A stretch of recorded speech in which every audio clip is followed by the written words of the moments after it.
Hi, and welcome to this brand new podcast, Behind the Stories, from DroneFieldMedia.com. I am Graeme Hanson.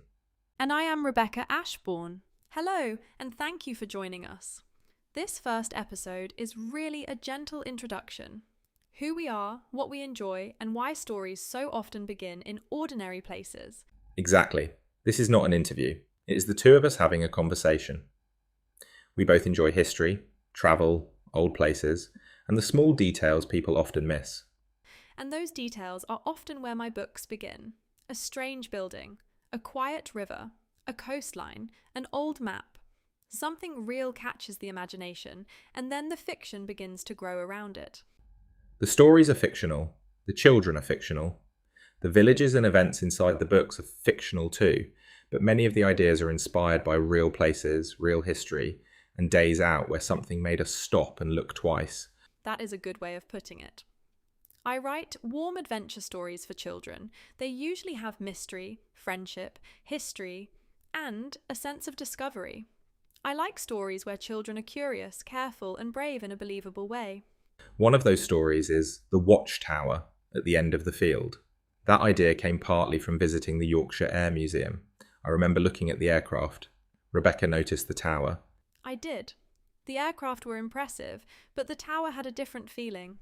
It made me think about people watching, waiting, sending messages, and trying to do the right thing under pressure. In the book, that became a fictional mystery about an old wartime tower and a forgotten boy called Billy Harper. Then there is the pillbox by the river. That began with another small moment. We saw a pillbox near a country lane. It was quiet, half hidden, and very easy to miss. And that became a story about children finding history close to home. Not by taking things away, but by noticing, recording, asking questions, and understanding that even a damp old concrete building can have a story.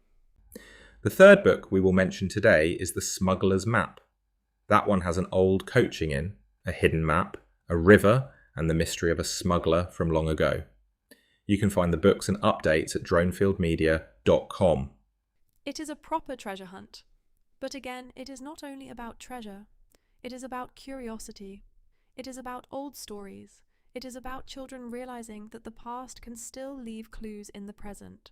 That is probably the thread running through all of this.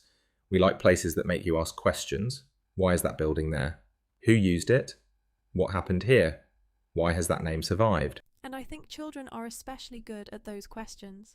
They do not always accept that something is boring just because adults have stopped noticing it.